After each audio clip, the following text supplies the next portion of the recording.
TSPSC group 1 preliminary exam ముగిసింది. అనుకున్నట్టుగానే UPSC స్థాయిలో ఉంది క్వశ్చన్ పేపర్. యూపీఎస్సి కంటే ఒక స్థాయి ఎక్కువనే చెప్పచ్చు. యూపీఎస్సి స్థాయిలో టీఎస్పీఎస్సి పేపర్ ఉండొచ్చు అని చెప్పి నేను 4వ తారీఖు గత వారంలోనే ఒక వీడియో పెట్టాను. ఇది యూపీఎస్సిలో అయితే 100 క్వశ్చన్స్ 120 నిమిషాలు ఉంది. కానీ ఇక్కడ 150 క్వశ్చన్స్ 150 నిమిషాలు. మార్కెట్లో దొరికే మాక్ పేపర్లు చేసి వెళ్ళిన వాళ్ళు, టీఎస్పీఎస్సి పేపర్లు చేసిన వాళ్ళకి 100లో 95 మందికి పూర్తిగా క్వశ్చన్ పేపర్ చదవటానికి కూడా టైం సరిపోదని అంచనా క్వశ్చన్ పేపర్ చూసిన తర్వాత. అంటే మాక్ పేపర్లో డైరెక్ట్ క్వశ్చన్లు, చిన్న చిన్న క్వశ్చన్లు ఇచ్చారు. కానీ టీఎస్పీఎస్సిలో మాత్రం గ్రూప్ 1 ఫిలిమ్స్లో చాలా statement based questions, analytical questions, multiple choice క్వశ్చన్లో అబ్స్ట్రాక్ట్ ఆన్సర్స్, కన్ఫ్యూజను బోల్డ్ అంత ఉంది. సో ఒక్కొక్క క్వశ్చన్ ఒక్కొక్క నిమిషం టైం సరిపోయే పరిస్థితే కనిపించలేదు. మచ్చుకు చూద్దామన్నా సింగిల్ వర్డ్ ఆన్సర్స్ కానీ, సింగిల్ వర్డ్ స్టేట్మెంట్స్ కానీ చాలా తక్కువ క్వశ్చన్స్. మొత్తం పేపర్లో ఒక 5-10 ఉంటాయి అంతే 150 క్వశ్చన్లో. ప్రశ్నల స్థాయి రీత్యా చూస్తే కట్ ఆఫ్లు బాగా తగ్గుతాయని అంచనా వేయచ్చు.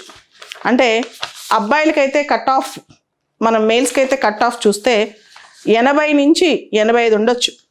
ఫీమేల్స్కి అయితే 70 నుంచి 75 ఉండొచ్చు. అది దాటిన వాళ్ళు ఇమీడియట్గా మెయిన్స్కి ప్రిపేర్ అవ్వడం మంచిది. ఎవరైతే మార్కెట్లో దొరికే క్వశ్చన్ పేపర్స్ ఆధారంగా ప్రిపేర్ అయ్యారో, ఆ స్థాయిలో క్వశ్చన్స్ వస్తాయని నమ్మారో వాళ్ళందరూ కూడా ఈ పేపర్ చూసి కంగు తిన్నారని చెప్పొచ్చు. విద్యార్థులందరూ ముఖ్యంగా చాలా టెస్ట్ సెంటర్స్ ఇచ్చిన క్వశ్చన్ పేపర్స్ కూడా ఇప్పుడున్న టీఎస్పీఎస్సీ స్థాయిలో లేవు.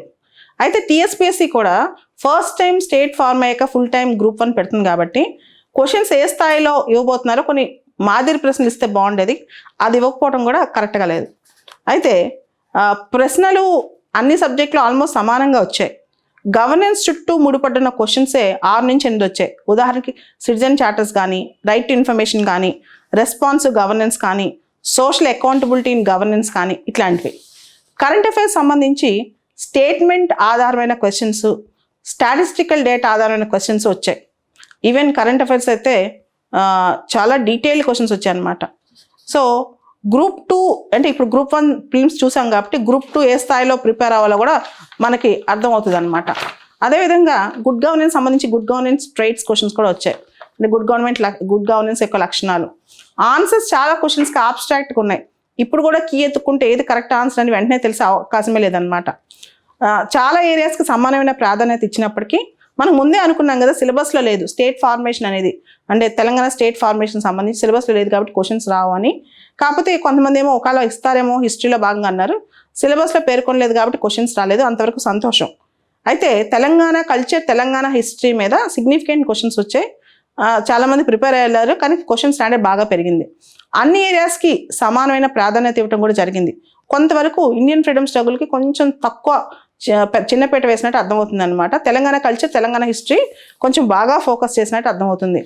ఓవరాల్గా అయితే చిన్న స్థాయిలో, తక్కువ స్థాయిలో ప్రిపేర్ అయిన వాళ్ళు, అంటే చిన్న చిన్న క్వశ్చన్ పేపర్స్ ప్రిపేర్ అయిన వాళ్ళు మాత్రం పిల్లలందరూ చాలా ఇబ్బంది పడతారు. కట్ ఆఫ్స్ మాత్రం ఇమీడియట్గా ఫిబ్రవరిలో మెయిన్స్ ఉంటుంది అంటున్నారు కాబట్టి అబ్బాయిలు అయితే మనము 80 to 85 దాటితే ఇమీడియట్గా స్టార్ట్ చేయొచ్చు. అమ్మాయిలు అయితే 70 to 75 దాటితే ఇమీడియట్గా స్టార్ట్ చేయొచ్చు. అంటే మెయిన్ స్థాయి కూడా మనకు అర్థమవుతుంది. సివిల్స్ స్థాయిలో గ్రూప్ 1 రాబోతుంది. సివిల్స్ స్థాయిలో ప్రిపేర్ అవ్వండి తప్పకుండా. అంటే ఫిలిమ్స్ జనరల్గా అందరూ చేసేసుకుంటారని గ్రూప్ 1 ఫిలిమ్సే కదా అనుకున్నాను. బట్ స్టిల్ దీనికి సంబంధించి లాస్ట్ అక్టోబర్ 4th రోజున నేను ఒక వీడియో పెట్టాను, సివిల్ స్థాయిలో ఉండబోతుంది అని చెప్పి. మీరు ఒకసారి ఆ వీడియో కూడా చూడండి, కింద లింక్ పెడతాను. అదే స్థాయిలో క్వశ్చన్ పేపర్ వచ్చింది. ఇప్పుడు మెయిన్స్ క్వశ్చన్స్ కొన్ని నేను కూడా మీకోసం మెయిన్స్ ఎస్ఎస్ కానీ క్వశ్చన్స్ కానీ హెల్ప్ చేయడానికి ట్రై చేస్తాను. Thank you.